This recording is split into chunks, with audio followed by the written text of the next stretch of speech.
দর্শক, ছাত্র দলের সমাবেশের এই মুহূর্তে আরো কিছু খবর জানবো প্রতিনিধি আহমেদ সরোয়ারের কাছ থেকে, যিনি এই মুহূর্তে রয়েছেন শাহবাগে।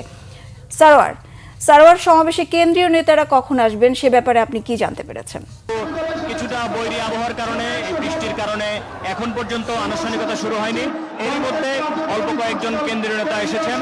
ছাত্র দলের সোনালী অতীত, বাংলাদেশ জাতীয়তাবাদী দল বিএনপির যুগ্ম মহাসচিব শহীদ চৌধুরী অ্যানি এইমাত্র এসেছেন এবং কয়েকজন সাবেক ছাত্রদল নেতা মঞ্চে এসে উপস্থিত হয়েছেন। এখনো মঞ্চের আনুষ্ঠানিকতা শুরু হয়নি, কিছুক্ষণ পর মঞ্চের আনুষ্ঠানিকতা শুরু হবে। তবে এর মধ্যে আপনাকে বলে রাখি, মৎস্য ভবন থেকে শুরু করে একেবারে কাটাবন মোড় পর্যন্ত পুরো রাস্তাটাই মোটামুটি ছাত্র দলের দখলে।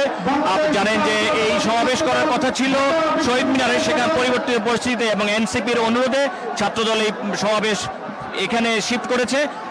তো এই শিফট করার ফলে তাদের ছাত্র দলের বিভিন্ন নেতাকর্মীদের বিভিন্ন পর্যায়ের, ঢাকা মহানগর, উত্তর, দক্ষিণ, পূর্ব, পশ্চিম, ঢাকার বাইরের কয়েকটি জেলা, ঢাকা বিশ্ববিদ্যালয় বিভিন্ন, তাদেরকে সবাইকে ভাগ করে দেওয়া হয়েছে বিভিন্ন জায়গায়, যেখানে যেখানে তাদের স্থান দেওয়া হয়েছে সেই স্থানে তারা অবস্থান নিয়েছে।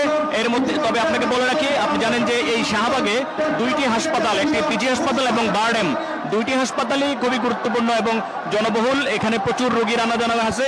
এই রোগীদের আসা যাওয়া যেন কোনো ধরনের সমস্যা না হয়, কাটাবন থেকে একটি রাস্তা রাখা হয়েছে, যাতে যারা ওই এলিফ্যান্ট রোড থেকে বা মিরপুর থেকে, মোহাম্মদপুর থেকে যারা আসবেন তারা এই রাস্তা দিয়ে পিজি হাসপাতালে ঢুকবেন। এবং ইন্টারকন্টিনেন্টাল থেকে রাস্তাটা পুরোটা বন্ধ করে খোলা রাখা হয়েছে শুধুমাত্র রোগীদের আনা নেওয়ার জন্য।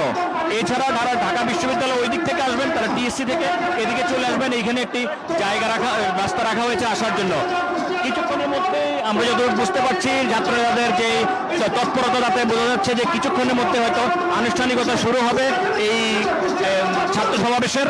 ছাত্রদল নেতারা আমাদেরকে বলেছেন তারা এই স্মরণকালে একটি বৃহত্তম ছাত্র সমাবেশ করতে চান এবং গত আগস্টে ছাত্র জনতার গণ অভ্যুত্থানে ছাত্র দলের যে অভূতপূর্ব সাড়া ছিল, আজকেও সেই ধরনের সাড়া নিয়েই তারা এই সমাবেশে উপস্থিত হবেন বলে আমাদেরকে জানিয়েছেন।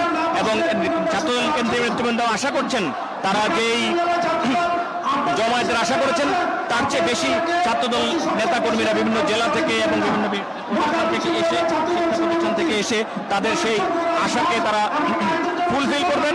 এবং তারা বিশ্বাস করেন যে যদি বৃষ্টির তেমন একটা ঝামেলা না থাকে, যদি বৃষ্টি থাকেও তারপরে তারা যে কোনো মূল্যে তারা এই সমাবেশ সফল করবেন বলে আমাদেরকে জানিয়েছেন। সরোয়ার, ধন্যবাদ আপনাকে।